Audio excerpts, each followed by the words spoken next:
ನಮಸ್ಕಾರ. ಹವ್ಯಕ ಪಾಕಶಾಲೆಗೆ ನಿಮಗೆಲ್ಲರಿಗೂ ಸ್ವಾಗತ. ಇವತ್ತು ದಕ್ಷಿಣ ಕನ್ನಡದಲ್ಲಿ ತುಂಬ ಫೇಮಸ್ ಆಗಿರುವಂತಹ ಒಂದು ಸ್ವೀಟ್ ಅಂತ ಹೇಳ್ಬೋದು. ಸಾಟು ರೆಸಿಪಿಯನ್ನು ಹೇಗೆ ಮಾಡೋದು ಅಂತ ತೋರಿಸ್ತಾ ಇದ್ದೀನಿ. ಎಲ್ಲ ರೀತಿಯಾದಂತಹ ಸ್ವೀಟನ್ನು ನಾವು ತಿಂದೇ ಇರ್ತೀವಿ. ಈ ಸಾಟು ರೆಸಿಪಿಯನ್ನು ಒಂದ್ಸಲ ಮನೆಯಲ್ಲಿ ಟ್ರೈ ಮಾಡಿ ನೋಡಿ. ತುಂಬ ಸುಲಭ ವಿಧಾನದಲ್ಲಿ ಮಾಡ್ಕೊಳ್ಬೋದು. 1 ರಿಂದ 2 ತಿಂಗಳುಗಳ ಕಾಲ ಇದನ್ನು ಸ್ಟೋರ್ ಮಾಡಿಟ್ರೂ ಕೂಡ ಏನೂ ಕೆಡಲ್ಲ, ಹಾಗೆಯೇ ರುಚಿಯಾಗೇ ಇರುತ್ತೆ. ಬನ್ನಿ ಹಾಗಾದರೆ ಬಾಯಲ್ಲಿಟ್ಟರೆ ಕರಗುವಂತಹ ಈ ಸಾಟ್ ರೆಸಿಪಿಯನ್ನು ಹೇಗೆ ಮಾಡೋದು ಅಂತ ಇವತ್ತಿನ ವಿಡಿಯೋದ ಮೂಲಕ ನೋಡ್ಕೊಂಡು ಬರೋಣ. ಈ ಸಾಟನ್ನು ಮಾಡ್ಕೊಳ್ಳೋದಕ್ಕೆ ಮೊದಲಿಗೆ ಇಲ್ಲಿ ಒಗ್ಗರಣೆ ಸೌಟನ್ನು ಸ್ಟವ್ ಮೇಲೆ ಇಡ್ತಾ ಇದ್ದೀನಿ. ಅದಕ್ಕೆ ಈಗ 1/4 ಕಪ್ ಆಗುವಷ್ಟು ತುಪ್ಪನ ಹಾಕ್ಕೊಂಡು ನಾವೀಗ ಚೆನ್ನಾಗಿ ಬಿಸಿ ಮಾಡ್ಕೊಳ್ಬೇಕಾಗುತ್ತೆ. ಆದಷ್ಟು ಈ ಸಾಟಿಗೆಲ್ಲ ಹಾಕಬೇಕಾದ್ರೆ ಫ್ರೆಶ್ ಆಗಿ ಮಾಡಿದಂತಹ ತುಪ್ಪನ ಬಳಕೆ ಮಾಡಿದ್ರೆ ತುಂಬ ಚೆನ್ನಾಗಿ ಘಮ ಕೂಡ ಬರುತ್ತೆ ಸಾಟಿದ್ದು. ಹಾಗಾಗಿ ನಾನಿಲ್ಲಿ ಮುಂಚಿನ ದಿವಸ ಮಾಡಿದ ತುಪ್ಪವನ್ನೇ ಬಳಸ್ತಾ ಇದ್ದೀನಿ. 1/4 ಕಪ್ ಆಗೋಷ್ಟು. ಅದು ಇಲ್ಲ ಅನ್ನುವರು ಮಾರ್ಕೆಟಿಂದ ಕೂಡ ತಂದು ಹಾಗೆ ಕೂಡ ಮಾಡ್ಕೊಳ್ಬೋದು. ಈಗ ಈ ತುಪ್ಪ ಸರಿಯಾಗಿ ಬಿಸಿ ಆಗಬೇಕು. ಒಂದು ಕುದಿ ಬರುವಷ್ಟರ ತನಕ ನಾವಿದನ್ನು ಸಣ್ಣ ಉರಿಯಲ್ಲೇ ಇಟ್ಕೊಂಡು ಕುದಿಸ್ಬೇಕು. ಇಲ್ಲಿ ಈ ಸೈಡ್ ಮೈದಾ ಹುಡಿಯನ್ನು ತಗೊಳ್ತಾ ಇದ್ದೀನಿ. 1 ಕಪ್ ಆಗೋಷ್ಟು ಮೈದಾ ಹುಡಿ ಇದೆ ಇದು. ಇದಕ್ಕೆ ಈಗ ಸ್ವಲ್ಪ ಏಲಕ್ಕಿಯನ್ನು ಹಾಕ್ಕೊಳ್ತಾ ಇದ್ದೀನಿ. ಒಂದು 5 ರಿಂದ 6 ಏಲಕ್ಕಿಯನ್ನು ಕೈಯಲ್ಲಿ ಈ ಥರ ಮಾಡಿ ಹಾಕೋದ್ರಿಂದ ತುಂಬ ಚೆನ್ನಾಗಿ ಅದರ ಫ್ಲೇವರ್ ಕೂಡ ಬಿಟ್ಕೊಳ್ಳುತ್ತೆ. ಇಡೀ ಏಲಕ್ಕಿಯನ್ನೇ ಹಾಕ್ಕೊಳ್ಬೇಕು ಇದಕ್ಕೆ. ಇನ್ನೀಗಾಗಲೇ ನಾವು ಸ್ಟವ್ ಮೇಲೆ ಇಟ್ಟಂತಹ ತುಪ್ಪ ಕೂಡ ತುಂಬ ಚೆನ್ನಾಗಿ ಕುದ್ದಿದೆ.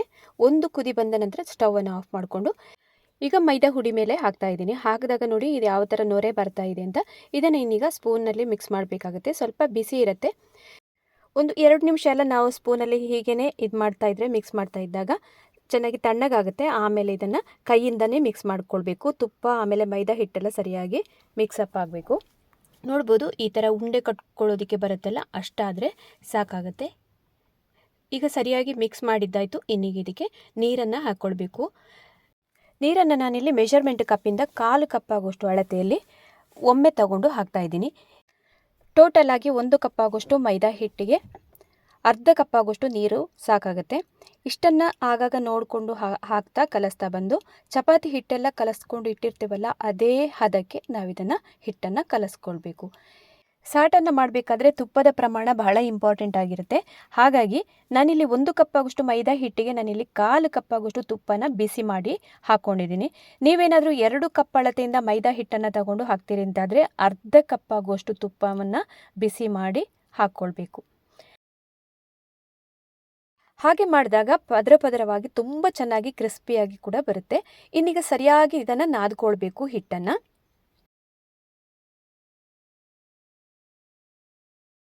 ಈ ಸಾಟು ಮಾಡಬೇಕಾದ್ರೆ ಗೋಧಿ ಹಿಟ್ಟಿಂದ ನಾವು ಮಾಡೋದಕ್ಕೆ ಬರಲ್ಲ, ಮೈದಾ ಹಿಟ್ಟನ್ನೇ ಉಪಯೋಗಿಸಬೇಕಾಗತ್ತೆ. ನೀರನ್ನು ಕೂಡ ನೋಡಿಕೊಂಡು ಹಾಕ್ಕೊಳ್ಬೇಕು. ನಾನಿಲ್ಲಿ 1/4 ಕಪ್ ಆಗುವಷ್ಟು ನೀರನ್ನು 2 ಬಾರಿಯಾಗಿ ಹಾಕಿದ್ದೀನಿ. ಟೋಟಲ್ ಆಗಿ ಅರ್ಧ ಕಪ್ಪು ನೀರು ಸಾಕಾಗುತ್ತೆ. ಮೈದಾ ಹಿಟ್ಟನ್ನೆಲ್ಲ ಒಂದು 1/4 ಗಂಟೆಯಷ್ಟು ಹೊತ್ತೆಲ್ಲ ನಾನು ಚೆನ್ನಾಗಿ ನಾದ್ಕೊಂಡಿದ್ದಾಯಿತು. ಇನ್ನಿದನ್ನು ಸೈಡಲ್ಲಿ ಇಡೋಣ. ನೋಡಿ ಟೆಕ್ಸ್ಚರು ಈ ಥರ ಬರಬೇಕು. ನೋಡಿ ಎಳೆದಾಗ ರಬ್ಬರ್ ಥರ ಇದು ಬರಬೇಕು. ಆದರೆ ಇದು ಹಿಟ್ಟು ಸರಿಯಾಗಿ ರೆಡಿಯಾಗಿದೆ ಅಂತ ಅರ್ಥ. ಇನ್ನೀಗ ಸ್ಟವ್ ಮೇಲೆ ಒಂದು ದಪ್ಪ ತಳ ಇರುವಂತಹ ಬಾಣಲಿಯನ್ನು ನಾನು ತಗೊಂಡು ಇಡ್ತಾ ಇದ್ದೀನಿ. ಇನ್ನೀಗ ಈ ಬಾಣಲಿಯಲ್ಲಿ ಅರ್ಧದಷ್ಟು ನಾನು ಎಣ್ಣೆಯನ್ನು ಹಾಕ್ಕೊಂಡು ಬಿಸಿಗೆ ಇಟ್ಕೊಳ್ತೀನಿ ಸಣ್ಣ ಉರಿಯಲ್ಲೇ. ಇನ್ನು ಮೈದಾ ಹಿಟ್ಟಿಂದ ಸಾಟೆಲ್ಲ ರೆಡಿ ಮಾಡುವಷ್ಟು ಹೊತ್ತಲ್ಲಿ ಎಣ್ಣೆ ಕೂಡ ನಮಗೆ ಬಿಸಿಯಾಗಿ ಸಿಗುತ್ತೆ. ಈಗ ಕಲಸಿ ಇಟ್ಟಂತಹ ಮೈದಾ ಹಿಟ್ಟಿನಿಂದ ನಾವೀಗ ಉಂಡೆಗಳನ್ನಾಗಿ ಮಾಡ್ಕೊಳ್ಬೇಕು. ವಿಡಿಯೋದಲ್ಲಿ ತೋರಿಸಿರುವ ಥರ ಹೀಗೇ ಮಾಡ್ಕೊಳ್ಳಿ. ತುಂಬ ಸುಲಭವಾಗಿ ಉಂಡೆ ಮಾಡ್ಕೊಳ್ಳೋದಕ್ಕೆ ಬರುತ್ತೆ. ಹೀಗೆ ಮಾಡೋದ್ರಿಂದ ಒಳಗಡೆಯಿಂದ ಲೇಯರ್ ಆಗಿ ಅಷ್ಟು ಚೆನ್ನಾಗಿ ಉಬ್ಬಿಕೊಂಡು ಬರುತ್ತೆ. ಅಥವಾ ಈ ಥರ ವಿಧಾನದಲ್ಲಿ ಕಷ್ಟ ಅಂತ ಆಗುವವರು ಚಪಾತಿ ಹಿಟ್ಟಿಗೆಲ್ಲ ನಾವು ಉಂಡೆ ಮಾಡ್ತೀವಲ್ಲ, ಅದೇ ಥರನೂ ಕೂಡ ಮಾಡ್ಕೊಳ್ಬೋದು. ಹೀಗೆ ಕೈ ಬೆರಳುಗಳ ಸಹಾಯದಿಂದ ಉಂಡೆಯನ್ನು ಮಾಡೋದ್ರಿಂದ ಪ್ರತಿಯೊಂದು ಕೂಡ ಒಂದೇ ಸೈಜಲ್ಲಿ ನಮಗೆ ಉಂಡೆಗಳಾಗಿ ಸಿಗುತ್ತೆ ಸಾಟು. ಒಮ್ಮೆ ಉಂಡೆ ಮಾಡಿ ಆದ ನಂತರ ಹಿಂಬದಿಗೆ ಒಮ್ಮೆ ಟರ್ನ್ ಮಾಡಿ ಅದನ್ನು ಸರಿಯಾಗಿ ಶೇಪಿಗೆ ತಂದ ನಂತರ ಹೀಗೆ ಮಾಡ್ಕೊಳ್ಬೇಕು. ಆವಾಗ ಇನ್ನೂ ಚೆನ್ನಾಗಿ ಬರುತ್ತೆ.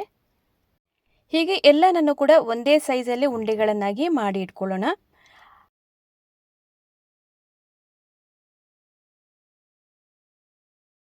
ಫೈನಲಿ ಈಗ ಎಲ್ಲವನ್ನು ಉಂಡೆಗಳನ್ನಾಗಿ ಮಾಡಿದ್ದಾಯಿತು. ಇನ್ನೀಗ ಇದಕ್ಕೆ ಒಮ್ಮೆ ಸರಿಯಾಗಿ ಶೇಪನ್ನು ಕೊಟ್ಕೊಳ್ಳೋಣ. ಉಂಡೆಗಳನ್ನೆಲ್ಲ ಸರಿಯಾದ ಶೇಪಿಗೆ ತಂದಾದ ನಂತರ ಸ್ವಲ್ಪ ಪ್ರೆಸ್ ಮಾಡಬೇಕು. ಇದನ್ನು ನೋಡಿ ಅಂಗೈಯಿಂದ ಹೀಗೆ ಪ್ರೆಸ್ ಮಾಡಿ ಆದ ನಂತರ ಹೆಬ್ಬೆರಳಿನ ಸಹಾಯದಲ್ಲಿ ಮಧ್ಯಭಾಗದಲ್ಲಿ ಸ್ವಲ್ಪ ಹೋಲ್ ಥರ ಮಾಡ್ಕೊಳ್ಬೇಕು. ನೋಡಿ ಈ ಥರ ಮಾಡಿಕೊಂಡು ಪ್ರತಿಯೊಂದನ್ನು ಹಾಗೆಯೇ ತೆಗೆದಿಡಬೇಕೀಗ. ಅಂಗೈಯಲ್ಲಿ ಹೀಗೆ ಪ್ರೆಸ್ ಮಾಡಿ ಆದ ನಂತರನೇ ಹೆಬ್ಬೆರಳ ಸಹಾಯದಿಂದ ಹೀಗೆ ಒತ್ತಿ ಇಡಬೇಕು. ಆವಾಗ ಲೇಯರ್ ಆಗಿ ತುಂಬ ಚೆನ್ನಾಗಿ ಬರುತ್ತೆ. ಸಾಟುಗಳೆಲ್ಲ ಉಬ್ಬಿಕೊಂಡು ಬರುತ್ತೆ ಪ್ರತಿಯೊಂದು ಕೂಡ. ಎಲ್ಲವನ್ನ ಇದೇ ರೀತಿ ಶೇಪಲ್ಲಿ ಕೊಟ್ಕೊಂಡು ನಾನು ತೆಗೆದಿಟ್ಟಿದ್ದೀನಿ. ಎಣ್ಣೆ ಕೂಡ ಈಗ ಬಿಸಿಯಾಗಿದೆ. ಆ ಕಾದ ಎಣ್ಣೆಯಲ್ಲಿ ನಾವಿನ್ನೀಗ ಒಂದೊಂದಾಗಿ ಇದನ್ನು ಸಾಟುಗಳನ್ನು ಫ್ರೈ ಮಾಡ್ತಾ ಬರೋಣ. ಡೀಪ್ ಫ್ರೈ ಮಾಡಬೇಕಾಗತ್ತೆ ಇದನ್ನು. ಅದಕ್ಕಾಗಿ ಕಡಿಮೆ ಉರಿಯಲ್ಲಿ ಇಟ್ಕೊಂಡಿರಬೇಕು. ಶುರುವಿಂದ ಕೊನೆ ತನಕ ಇದನ್ನು ನಾವು ಬೇಯಿಸಬೇಕಾದ್ರೆ ನಾವು ಇದನ್ನು ನೋಡ್ಕೊಳ್ಬೇಕಾಗತ್ತೆ. ಮೊದಲಿಗೆ ಒಂದು ದಪ್ಪ ತಳದ ಪಾತ್ರೆಯನ್ನು ತಗೊಂಡಿರಬೇಕು. ಎರಡನೇದಾಗಿ ನಾವೀಗ ಉರಿಯನ್ನು ಕಮ್ಮಿ ಉರಿಯಲ್ಲಿ ಇಟ್ಕೊಂಡು ಮಾಡಬೇಕಾಗತ್ತೆ. ಆಮೇಲೆ ಇದನ್ನು ಅರ್ಧ ಗಂಟೆಯ ಕಾಲ ನಾವಿದನ್ನು ಸಾಟನ್ನು ಬೇಯಿಸ್ಕೊಳ್ಬೇಕು. ಪ್ರತಿ ಬಾರಿ ಕೂಡ ನಾನೀಗ ಎರಡೆರಡು ಬ್ಯಾಚಲ್ಲಿಯಾಗಿ ನಾನೀಗ ಹಾಕಿದ್ದೀನಿ ಸಾಟುಗಳನ್ನೆಲ್ಲವನ್ನು. ಇದು ಅರ್ಧ ಗಂಟೆ ಬೇಯಬೇಕು. ಇದನ್ನು ಒಳಗಡೆ ಎಲ್ಲ ಚೆನ್ನಾಗಿ ಬೆಂದು ಸಿಗುತ್ತೆ. ಅದಕ್ಕಾಗಿ ಕಮ್ಮಿ ಉರಿಯಲ್ಲಿ ಇಟ್ಕೊಂಡು ಮಾಡಬೇಕಾಗತ್ತೆ. ಆಗಾಗ ಸೌಟನ್ನು ಹಾಕಿ ನೋಡ್ತಾ ಇರಬೇಕು. ಎರಡು ಬದಿ ಕೂಡ ತುಂಬ ಚೆನ್ನಾಗಿ ಗೋಲ್ಡನ್ ಬ್ರೌನ್ ಕಲರ್ ಬರೋ ತನಕ ನಾವಿದನ್ನು ಕರೆದು ತಗೊಳ್ಬೇಕು. ಹಾಗಾಗಿ ಅರ್ಧ ಗಂಟೆಯೆಲ್ಲ ನಾವು ವೆಯ್ಟ್ ಮಾಡಲೇಬೇಕಾಗತ್ತೆ. ಅದು ಮೇಲ್ಭಾಗದಲ್ಲಿ ಈಗ ನೊರೆಯ ಅಂಶ ಎಲ್ಲ ಬರ್ತಿದೆಯಲ್ಲ, ಅದೆಲ್ಲ ಕಂಪ್ಲೀಟಾಗಿ ಸ್ಟಾಪ್ ಆಗಬೇಕು. ಅಲ್ಲಿ ತನಕ ನಾವು ಇದನ್ನು ಹುರ್ಕೊಳ್ಬೇಕಾಗುತ್ತೆ. ಇನ್ನೊಂದು ದಪ್ಪ ತಳ ಇರುವಂತಹ ನಾವು ಬಾಣಲಿಯನ್ನು ತಗೊಳ್ಳಿಲ್ಲ ಅಂತಂದರೆ ಸಾಟುಗಳನ್ನೆಲ್ಲ ಹಾಕಿದಾಗ ಅದು ತಳಭಾಗದಲ್ಲಿ ಹೋಗಿ ಕಚ್ಚಿಕೊಂಡು ಕೂತ್ಕೊಳ್ಳುತ್ತೆ. ಆಗಾಗ ಎಣ್ಣೆಯಿಂದ ಮೇಲೆ ಎದ್ದುಕೊಂಡು ಬರಲ್ಲ ಅದು. ಅದಕ್ಕೋಸ್ಕರ ಹೀಗೆ ದಪ್ಪ ತಳದ ಬಾಣಲಿಯನ್ನು ತಗೊಳ್ಬೇಕು. ಈಗಾಗಲೇ ನೋಡ್ಬೋದು, ಒಂದು 20ರಿಂದ 25 ನಿಮಿಷ ಆದ ನಂತರ ನಾನು ಇದನ್ನು ತೋರಿಸ್ತಾ ಇದ್ದೀನಿ. ಆಲ್ಮೋಸ್ಟು ನೊರೆ ಎಲ್ಲ 3/4 ಅಂಶ ಇದು ಬರೋದು ಸ್ಟಾಪ್ ಆಗಿದೆ. ಇನ್ನೂ ಒಂದು 5ರಿಂದ 10 ನಿಮಿಷ ನಾವು ಇದನ್ನು ಹೀಗೇ ಬೇಯೋದಕ್ಕೆ ಬಿಡಬೇಕು. ನೀವೇನಾದರೂ ತಪ್ಪಿ ಕೂಡ ಇದನ್ನು ಮೀಡಿಯಮ್ ಊರಿನಲ್ಲಿ ಮಾಡೋದಕ್ಕೆ ಹೋದರೆ ಒಳಗಡೆ ಎಲ್ಲ ಸರಿಯಾಗಿ ಬೇಯಲ್ಲ. ಮೇಲಿನ ಭಾಗ ಮಾತ್ರ ನಮಗೆ ಬ್ರೌನ್ ಕಲರ್ ಅಲ್ಲಿ ಬರುತ್ತೆ. ಹಾಗಾಗಿ ಕೊನೆ ತನಕ ನಾವು ಇದನ್ನು ಕಮ್ಮಿ ಉರಿಯಲ್ಲಿ ಇಟ್ಕೊಂಡು ಹುರ್ಕೊಳ್ಬೇಕಾಗುತ್ತೆ. ಅದೊಂದು ಮೇಯ್ನಾಗಿ ನಾವು ಇದನ್ನು ಗಮನಿಸಬೇಕಾಗುತ್ತೆ ಹುರ್ಕೊಳ್ಬೇಕಾದ್ರೆ ಸಾಟುಗಳನ್ನು. ಈ ಥರದ ಸ್ವೀಟನ್ನೆಲ್ಲ ಮಾಡಬೇಕಾದ್ರೆ ತುಂಬ ಪೇಷನ್ಸಿಂದ ನಾವು ಮಾಡ್ಕೊಳ್ಬೇಕಾಗುತ್ತೆ. ಎರಡು ಬದಿ ಕೂಡ ಅಷ್ಟೇ ತುಂಬ ಸರಿಯಾಗಿ ಬೆಂದ ನಂತರ ನಮಗೆ ಕ್ರಂಚಿಯಾಗಿ ಕೂಡ ಬರುತ್ತೆ. ಹಾಗೆಯೇ ಭದ್ರವಾಗಿ ಬರುತ್ತೆ. ಈಗ ನಾನು ಉರಿಯನ್ನು ತೋರಿಸ್ತಾ ಇದ್ದೀನಿ ನೋಡಿ. ಕಮ್ಮಿ ಉರಿಯಲ್ಲೇ ಇಟ್ಕೊಂಡು ನಾನು ಇದನ್ನು ಮಾಡ್ಕೊಳ್ಬೇಕಾಗುತ್ತೆ ನೋಡಿ. ಕೊನೆಯ ತನಕ ಹಾಗೆಯೇ ಇಟ್ಟಿದ್ದು. ಈಗ ಆಲ್ಮೋಸ್ಟು ನೊರೆ ಎಲ್ಲ ನಿಲ್ಲುವ ಹಂತಕ್ಕೆ ಬಂದಿದೆ.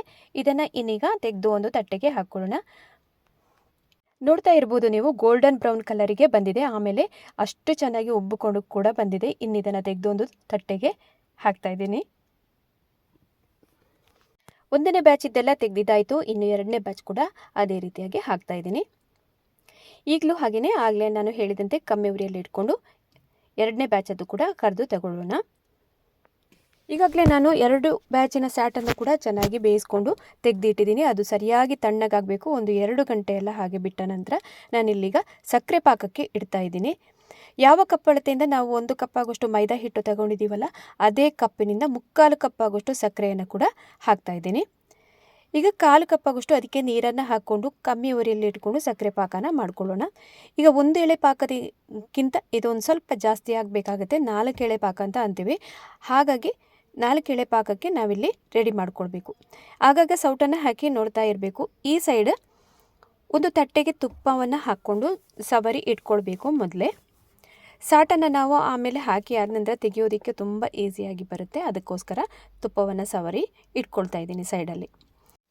ಇನ್ನು ಆಗಾಗ ಸಕ್ಕರೆ ಪಾಕವನ್ನು ಕೂಡ ನೋಡ್ತಾ ಇರಬೇಕು, ಗಮನಿಸಬೇಕು. ಅದನ್ನು ಕೂಡ ಸೌಟನ್ನು ಹಾಕ್ಕೊಂಡು ಸರಿಯಾಗಿ ನೋಡ್ಕೊಳ್ಬೇಕು. ಪಾಕಕ್ಕೆ ಬಂದರೆ ನಮಗೆ ಗೊತ್ತಾಗಲ್ಲ. ಅದಕ್ಕೋಸ್ಕರ ಸಣ್ಣ ಉರಿಯಲ್ಲೇ ಇಟ್ಕೊಂಡು ಅದನ್ನು ಕೂಡ ಮಾಡ್ಕೊಳ್ಬೇಕು. ಸಾಟು ಕೂಡ ನೋಡಿ ಈ ಸೈಡಲ್ಲಿ ಸರಿಯಾಗಿ ತಣ್ಣಗಾಗಿದೆ. ಇದನ್ನೆಲ್ಲ ಸೈಡಲ್ಲಿ ತೆಗೆದಿಡೋಣ. ಸರಿಯಾದ 4 ಎಳೆ ಪಾಕ ಅಂತ ನಮಗೆ ಇನ್ನೊಂದು ರೀತಿಯಿಂದ ನಾವು ಕಂಡುಹಿಡಿಬೋದು. ಈಗ ಪಾತ್ರೆ ಸೈಡಿಗೆಲ್ಲ ನಾವು ಸೌಟನ್ನು ಹಾಕ್ತಾ ಬಂದ ಹಾಗೆಯೇ ಅದು ಗಟ್ಟಿ ಆಗುತ್ತೆ. ಸಕ್ಕರೆ ಪಾಕ ಎಲ್ಲ ನಮಗೆ ಅಲ್ಲಿ ಸರಿಯಾಗಿ ಗಟ್ಟಿಯಾದ ರೀತಿಯಲ್ಲಿ ನಮಗೆ ಗೋಚರ ಆಯಿತು ಅಂತಂದರೆ ಸಕ್ಕರೆ ಪಾಕ 4 ಎಳೆ ಪಾಕ ಬಂದಿದೆ ಅಂತ ಅರ್ಥ. ಹಾಗಾಗಿ ಈಗ ನೋಡ್ಬೋದು 1 ಸ್ಟ್ರಿಂಗ್ ಕನ್ಸಿಸ್ಟೆನ್ಸಿಯಲ್ಲಿ ಇದೆ ಅಷ್ಟೇ. ಇಷ್ಟಾದ ನಂತರ ಇನ್ನು 2 ನಿಮಿಷ ಎಲ್ಲ ಇದನ್ನು ಹಾಗೆಯೇ ಸ್ಟವ್ವಲ್ಲಿ ಪಾಕವನ್ನು ಮಾಡ್ಕೊಳ್ಳೋದಕ್ಕೆ ಬಿಡಬೇಕು. ನಾನು ಆಗಲೇ ಹೇಳಿದಂತೆ ಸೈಡಲ್ಲೆಲ್ಲ ಸೌಟನ್ನು ಹಾಕ್ತಾ ಬಂದ ಹಾಗೆ ಅದು ಗಟ್ಟಿ ಅದರಲ್ಲಿ ಇದಾಗುತ್ತೆ. ಈಗ ಸರಿಯಾಗಿ 4 ಸ್ಟ್ರಿಂಗು ಬರ್ತಾ ಇದೆ ನೋಡಿ. ಈಗ ನೀವು ನೋಡ್ತಾ ಇರ್ಬೋದು, ಗಮನಿಸ್ತಾ ಇರ್ಬೋದು. ಇಷ್ಟಾದರೆ ಸಾಕು. ಇನ್ನು ಇದನ್ನು ಸ್ಟವನ್ನು ಆಫ್ ಮಾಡಿಕೊಂಡು ಕೆಳಗಡೆ ಇಡೋಣ. ಆಗಲೇ ನಾವು ಸಾಟನ್ನೆಲ್ಲ ಮಾಡಿ ಇಟ್ಟಿದ್ದೀವಲ್ಲ, ಅದು ಕೂಡ ತಣ್ಣಗಾಗಿದೆ. ಅದರಲ್ಲಿ ಡಿಪ್ ಮಾಡಿ ನಾವೀಗ ಒಂದೊಂದನ್ನೇ ಹಾಕ್ತಾ ಬರೋಣ. ಎಲ್ಲ ರೆಡಿ ಮಾಡಿ ಇಟ್ಕೊಂಡಿದ್ದೀನಿ. ನಾವಾಗಲೇ ತುಪ್ಪ ಸವರಿದಂತಹ ತಟ್ಟೆ ಕೂಡ ಒಂದು ಸೈಡಲ್ಲಿ ಇಟ್ಟಿರಬೇಕು. ಹಾಗೆಯೇ ಸಕ್ಕರೆ ಬಿಸಿ ಇರುವಂತಹ ಪಾಕದಲ್ಲಿ ಈಗ ತಣ್ಣಗಾದಂತಹ ಒಂದೊಂದೇ ಸಾಟುಗಳನ್ನು ಹಾಕಿ ನೋಡಿ, ಈ ಥರ ಒಂದು ಸ್ಪೂನ್ನ ಸಹಾಯದಿಂದ ಹೀಗೆ ತೆಗೆದು ತಟ್ಟೆಯಲ್ಲಿ ತುಪ್ಪನ ಸವರಿ ಇಟ್ಟಿದ್ದೀವಲ್ಲ ಅದಕ್ಕೆ ಒಂದೊಂದಾಗಿ ಈಗ ಹಾಕ್ತಾ ಬರೋಣ. ಹೀಗೆ ತೆಗೆದು ಹಾಕ್ಕೊಳ್ಬೇಕು ನೋಡಿ, ಸರಿಯಾಗಿ ಒಂದೊಂದಾಗಿ ಹೀಗೆ ಹಾಕ್ತಾ ಬಂದು ಪ್ರತಿಯೊಂದನ್ನು ಕೂಡ ಹಾಗೆಯೇ ಮಾಡಿ ಇಟ್ಕೊಂಡಿದ್ದೀನಿ. ಇನ್ನೀಗ ಎಲ್ಲವನ್ನು ಮಾಡಿ ಆದ ನಂತರ ಸರಿಯಾಗಿ ಅದು ತಣ್ಣಗಾಗಬೇಕು. ಸಕ್ಕರೆ ಪಾಕದಲ್ಲಿ ಸರಿ ಎಳ್ಕೊಂಡದು ಗಟ್ಟಿ ಆಗಬೇಕು. ಅಲ್ಲಿ ತನಕ ವೇಟ್ ಮಾಡಬೇಕಾಗುತ್ತೆ. ಒಂದು 2 ಗಂಟೆ ಹೊತ್ತೆಲ್ಲ ಅಥವಾ ಒಂದು ಅರ್ಧ ಗಂಟೆಯಿಂದ 1 ಗಂಟೆ ಹೊತ್ತಲ್ಲೇ ಹಾಗೆಯೇ ಇಟ್ಟರೆ ಸರಿ ಗಟ್ಟಿಯಾಗಿ ನಮಗೆ ಸಿಗುತ್ತೆ. ಆವಾಗ ಸಾಟುಗಳು ರೆಡಿ ಆಗುತ್ತೆ. ನೋಡಿ, ಇಲ್ಲಿ ಸಕ್ಕರೆ ಪಾಕವನ್ನು ನಾನು ತೋರಿಸ್ತಾ ಇದ್ದೀನಿ. ನಾವೀಗ ಏನು 3/4 ಕಪ್ಪಷ್ಟು ತೆಗೊಂಡಿದ್ದೀವಲ್ಲ, ಅದರಲ್ಲಿ ಸ್ವಲ್ಪ ಅಷ್ಟೇ ಬಾಕಿ ಆಗಿದೆ ನೋಡಿ. ಇದನ್ನು ಇನ್ನೀಗ ಸ್ವಲ್ಪ ಹೊತ್ತು ಹಾಗೆಯೇ ಆರೋದಕ್ಕೆ ಬಿಟ್ಟರೆ ಬೂರಾ ಸಕ್ಕರೆ ಆಗುತ್ತೆ. ನಾವು ಮಿಕ್ಸಿಗೆ ಹಾಕಿ ಕೂಡ ಇದನ್ನು ಸ್ವಲ್ಪ ಫೈನಾಗಿ ಮಾಡ್ಕೊಳ್ಬಾರ್ದು. ತರಿಯಾಗಿ ಮಾಡಿಕೊಂಡ್ರೆ ಪೇಡಕ್ಕೆಲ್ಲ ಹಾಕ್ತೀವಿ ನೋಡಿ ಮೇಲಿಂದ, ಅದನ್ನೇ ಇದರಲ್ಲಿ ಮಾಡೋದು. ಇನ್ನು ಈ ಸಾಟುಗಳನ್ನೆಲ್ಲ ಸರಿಯಾಗಿ ತಣ್ಣಗಾಗೋದಕ್ಕೆ ಬಿಡ್ತೀನಿ. ಒಂದು ಅರ್ಧ ಗಂಟೆ ಅಥವಾ 1 ಗಂಟೆ ಹಾಗೆಯೇ ಬಿಟ್ಟರೆ ಸರಿಯಾಗಿ ಆಗತ್ತೆ. ಈಗ ಅರ್ಧ ಗಂಟೆ ಬಳಿಕ ನಾನೀಗ ತೋರಿಸ್ತಾ ಇದ್ದೀನಿ. ತೆಗೆಯೋದಕ್ಕೆ ಈಸಿಯಾಗಿ ಬರುತ್ತೆ ನೋಡಿ. ಚೆನ್ನಾಗಿ ಸಕ್ಕರೆ ಪಾಕ ಕೂಡ ಗಟ್ಟಿಯಾಗಿ ಬಂದಿದೆ. ಸಾಟುಗಳು ನಮಗೀಗ ರೆಡಿಯಾಗಿ ಸಿಕ್ಕಿದೆ ನೋಡಿ. ತುಂಬ ಚೆನ್ನಾಗಿರುತ್ತೆ. ನೀವು ಒಂದ್ಸಲ ಮನೇಲಿ ಈ ವಿಧಾನದಲ್ಲಿ ಟ್ರೈ ಮಾಡಿ ನೋಡಿ. ನೀವೇನಾದರೂ ಔಟ್ಸೈಡಿಂದ ಸ್ವೀಟನ್ನೆಲ್ಲ ತಂದು ಬೇಕ್ರಿಯಿಂದೆಲ್ಲ ತಿಂತೀರಿ ಅಂತಾದರೆ ಈ ಥರದ ಸ್ವೀಟನ್ನು ಮನೆಯಲ್ಲೇ ಮಾಡಿ ನೋಡಿ. ಮಕ್ಕಳಿಗಂತೂ ತುಂಬಾ ಇಷ್ಟ ಆಗುತ್ತೆ. ಅವರಂತೂ ಇಷ್ಟಪಟ್ಟು ತಿಂತಾರೆ. ಮನೆಯಲ್ಲಿ ಹೀಗೇ ನಾವು ಮಾಡಿ ಕೊಡೋದ್ರಿಂದ ಏನೋ ಮನಸ್ಸಿಗೆ ಕೂಡ ಸಮಾಧಾನ ಇರುತ್ತೆ. ಪೇಟೆಯಲ್ಲಿ ನಾವೇನು ತಂದು ತಿಂತೀವಲ್ಲ, ಅದಕ್ಕಿಂತ ಮನೆಯಲ್ಲೇ ಹೀಗೆ ಮಾಡಿಕೊಟ್ರೆ ತುಂಬ ಒಳ್ಳೆಯದು. ಮೈದಾ ಹಿಟ್ಟಲ್ಲಿ ಮಾಡೋದ್ರಿಂದ ಅಪರೂಪಕ್ಕೊಮ್ಮೆ ಮಾಡಿಕೊಳ್ಬೋದು. ಒಂದು ತಿಂಗಳಿಗೆ ಒಮ್ಮೆ ಅಥವಾ ಅಪರೂಪಕ್ಕೊಮ್ಮೆ ಯಾವತ್ತಾದರೂ ಮಾಡಿ ತಿನ್ಬೋದು ಇದನ್ನು. ಇವತ್ತಿನ ಸಾಟು ರೆಸಿಪಿ ನಿಮಗೆ ತುಂಬ ಇಷ್ಟ ಆಗಿರ್ಬೋದು ಅಂತ ಅಂದ್ಕೊಂಡಿದ್ದೀನಿ. ಇಷ್ಟ ಆದಲ್ಲಿ ಚಾನಲನ್ನು ಸಬ್ಸ್ಕ್ರೈಬ್ ಮಾಡಿಕೊಂಡು ಹಾಗೆಯೇ ಪಕ್ಕದಲ್ಲಿರುವ ಬೆಲ್ ಐಕಾನನ್ನು ಕೂಡ ಪ್ರೆಸ್ ಮಾಡೋದನ್ನು ಮರಿಬೇಡಿ. ಮುಂದೆ ಇನ್ನೊಂದು ಹೊಸ ರುಚಿಯೊಂದಿಗೆ ನಾನು ನಿಮ್ಮನ್ನು ಮತ್ತೆ ಸಿಗ್ತೀನಿ. ಅಲ್ಲಿ ತನಕ ನಮಸ್ಕಾರ.